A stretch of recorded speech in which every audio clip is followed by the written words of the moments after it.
তোমরা আমাদের ছেলে মেয়ে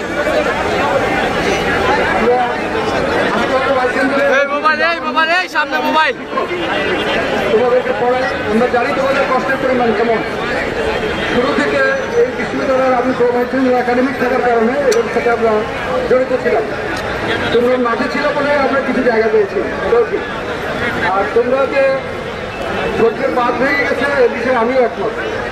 আমাদের ডাক্তারদের সকল আন্দোলন, সকল দাবি অনেক কষ্ট করে উদ্ধার করতে হয়। আজকে তোমাদের এখানে এসে আমার মনে হচ্ছে যে এরশাদ বিরোধী আন্দোলনে ডাক্তাররাই সর্বোচ্চ ভূমিকা রেখেছিল।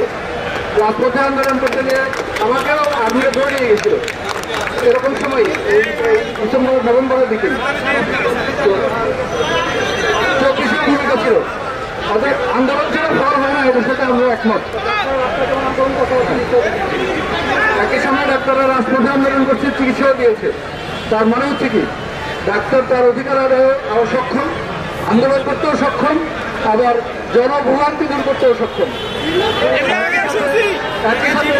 মানুষ যখন কষ্ট করে ডাক্তার সবার আগে সেটাকে উপলব্ধি করে। ঠিকই বলেছো, আমরা জানি আমরা এই কথা পর্যন্ত বলেছি পৃথিবীর একটা দেশ নাই যেখানে রেসিডেন্সদেরকে একটা লামসাম ভাড়া দেওয়া হয়, যেটা অনেক অফিসারের ড্রাইভারের বেতনের চাইতেও কম। আমি এরকম শত শত উদাহরণ দিয়েছি।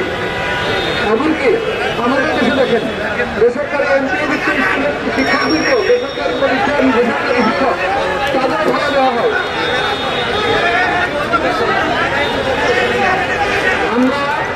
আমি আপনাদেরকে বলছি, আপনাদের পক্ষে আমি এই বিশ্ববিদ্যালয়ের ভাইস চ্যান্সেলর হিসেবে আপনাদের পক্ষে কথা বলার জন্য আমি এখনই আবার যাব মন্ত্রণালয়ে। আমরা আশা করি যে আপনাদের দাবি পূরণ হবে, আমরা আশা করছি যে আপনাদের দাবি পূরণ হবে। এটার জন্য আপনি সকালে আপনারা বুঝেছেন, আমরা আজকে আবার যাবো আপনাদের পক্ষে কথা বলার জন্য। আমরা আশাবাদী আপনারা একটু সুন্দর দেন আমাদেরকে একটু ধৈর্য ধরেন।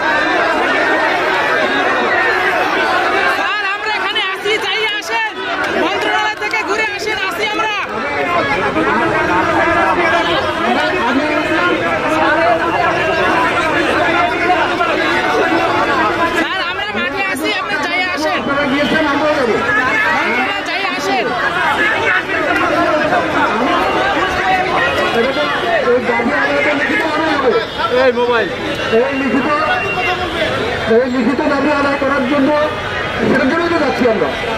একটু সময় দেন আপনারা, যেটা অফিসিয়াল প্রসিডিউর সেটার জন্য একটা সময় দেন। আমরা কথা বলছি, একটু আবার কথা বলছি, আবার যাবো। আমরা আশা করি যে আপনাদের দাবি আদায় হবে।